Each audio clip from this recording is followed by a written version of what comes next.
নমস্কার।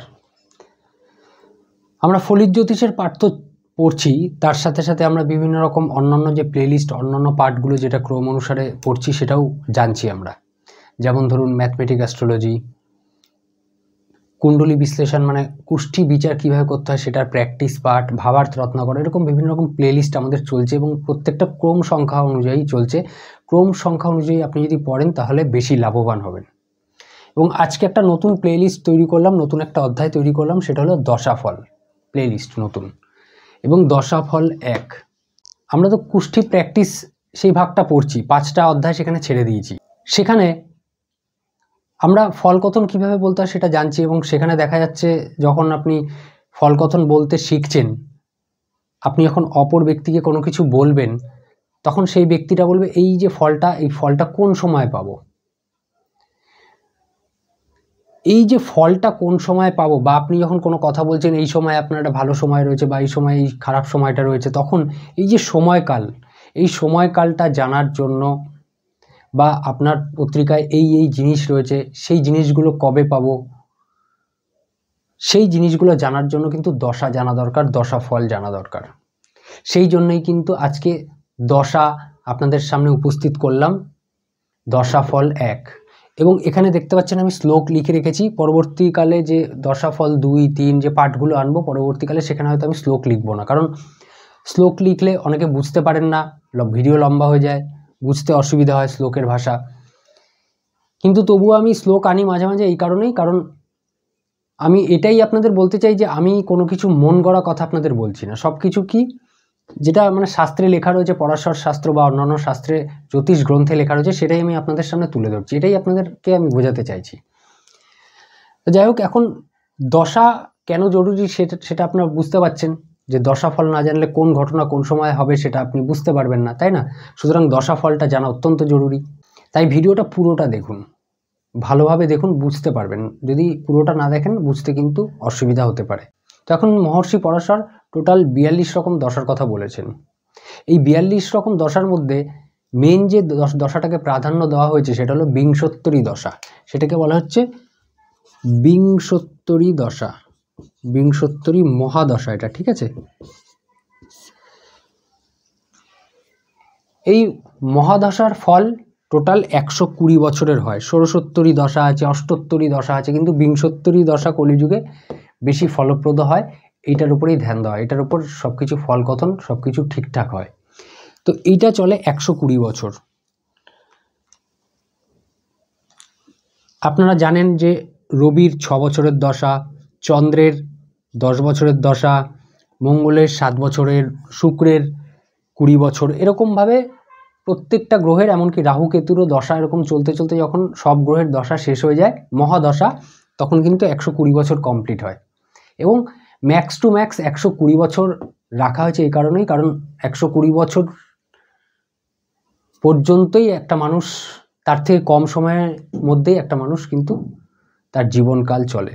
তো আপনারা জানেন যে কে কত বছর বর্তমানে এই যুগে কে কত বছর বাঁচতে পারে, সেটা আপনাদের একটা আইডিয়া রয়েছে। যাই হোক, এখন দশাফল কীরকমভাবে আমরা দেখব, দেখুন এখানে শ্লোকে কি রয়েছে, একটু শ্লোকে চলে আসি। সাধারণাং বিশিষ্টাং চ দশানাং দ্বিবিধাং ফলম। সাধারণ বা বিশিষ্ট রূপে দশার ফল দুরকমভাবে পাওয়া যায়, সেটাই বলছে। দ্বিবিধাং ফলম গ্রহাণাং চ স্বভাবেন স্থান স্থিতি বশেন চ। গ্রহ তার স্বভাব অনুযায়ী ফল দেয়। দশা যখন চলে কোনো গ্রহের, সেটা চন্দ্রের চলতে পারে, বুধের চলতে পারে, বৃহস্পতি, শনি, যে কোনো গ্রহের চলতে পারে। তো দশার ফল দুরকমভাবে দেয়। দশার ফল একটা কি, গ্রহ তার স্বভাব অনুযায়ী ফল দেয়, আর একটা কি, যেই ঘরের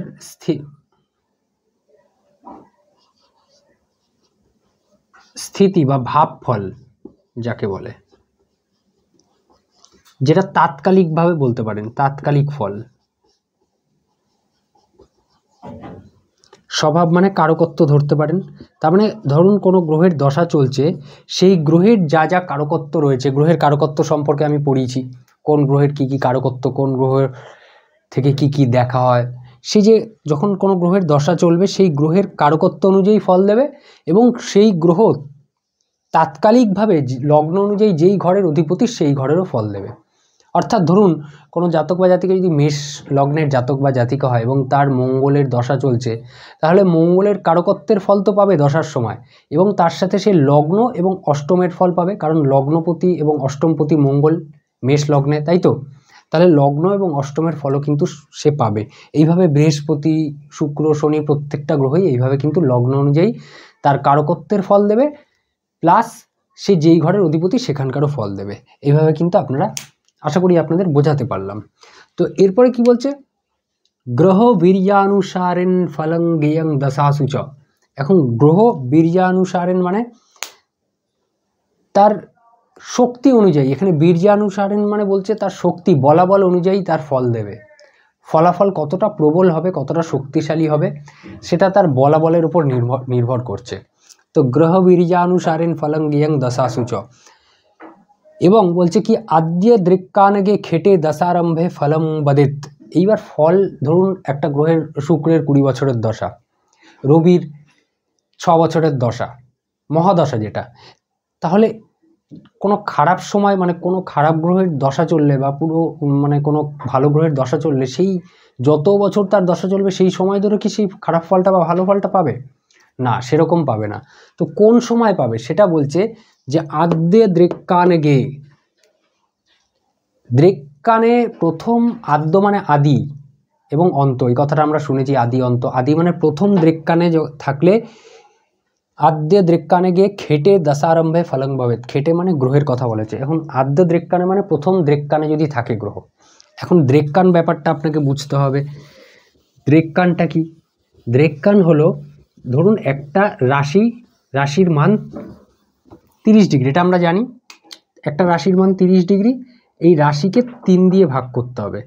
3 দিয়ে ভাগ করলে কত আসবে রেজাল্ট? 10 ডিগ্রি।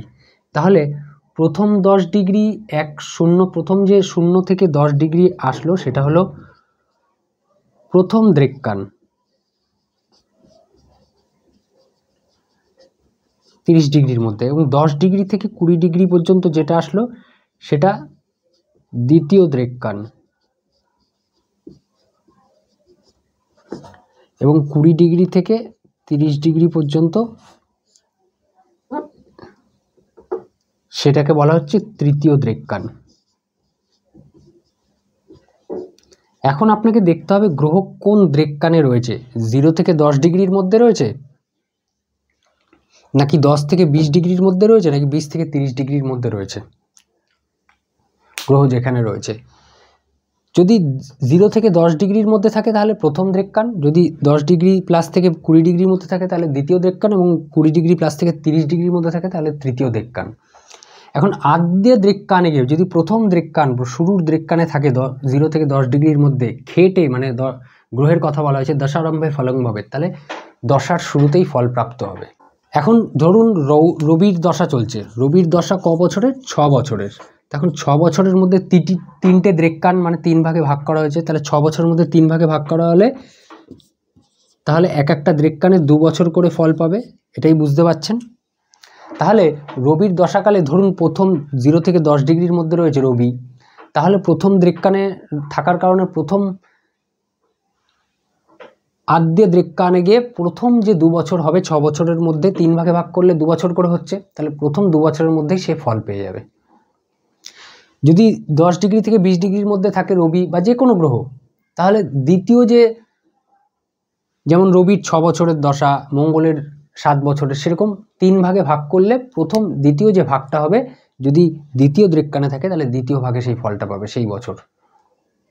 এইভাবে কিন্তু আপনার ধরুন রবি ধরুন 6 বছর, তো তাহলে যদি দ্বিতীয় দৃক্কানে থাকে তাহলে 2 বছর পেরিয়ে যাওয়ার পরে পরের যে 2 বছর সেই সময়কালে ফল পাবে। প্রথম 2 বছর এবং শেষ 2 বছরে ফল পাবে না। বিশেষ ফল কখন পাবে? মধ্যের 2 বছর। তো এরকমভাবে অন্যান্য, যেমন শুক্রের 20 বছরের দশা, সেখানে 3 ভাগে ভাগ করে নিন শুক্র কোন দৃক্কানে রয়েছে, সেরকমভাবেই কিন্তু দশার ফল প্রাপ্ত হবে। ঠিক আছে, এবার বলছে কি দশা মধ্যে ফলং বাচ্যং মধ্য দৃক্কানে গে খগে।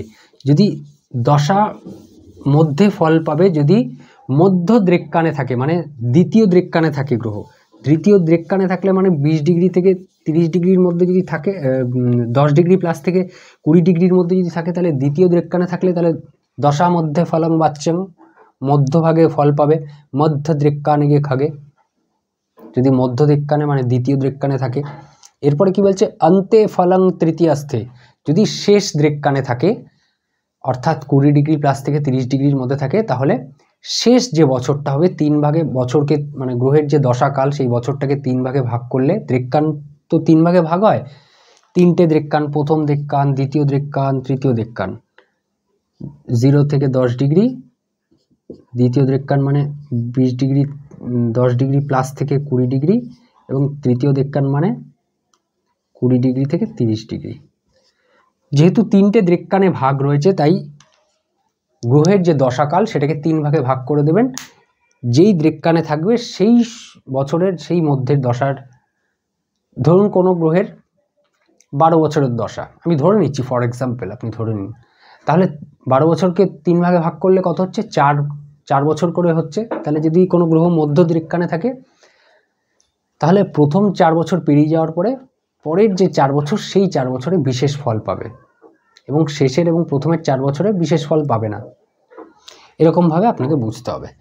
অন্তে ফলং তৃতীয়াস্থে, যদি শেষ দ্রেক্কানে থাকে, তাহলে শেষ যে বছরটা যাবে, রবির যদি দশা চলে ধরুন, তাহলে শেষ 2 বছরে সেই বিশেষ ফলটা প্রাপ্ত হবে।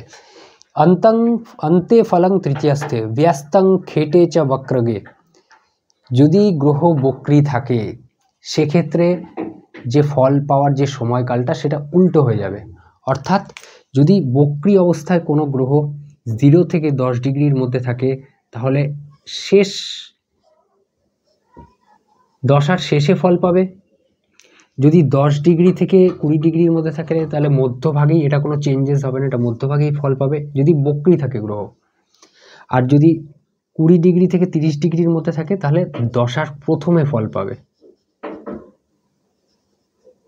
মানে মার্গী থাকলে তো প্রথম দ্রেক্কানে থাকলে প্রথম যে বছরটা যাবে, বছরের সময়কালটা যাবে, সেটা দ্বিতীয় দ্রেক্কানে সেম থাকবে। তৃতীয় দ্রেক্কানে থাকলে শেষ যে বছরগুলো যাবে সেই বছরে ফল পাবে। কিন্তু বক্রী থাকলে কি হবে, এটা তো বললাম মার্গীর ফল, আর বক্রী থাকলে উল্টো হবে। প্রথম দ্রেক্কানে থাকলে শেষ বছরগুলোতে, মধ্য দ্রেক্কানে থাকলে মধ্যেই পাবে, কোনো চেঞ্জেস নেই।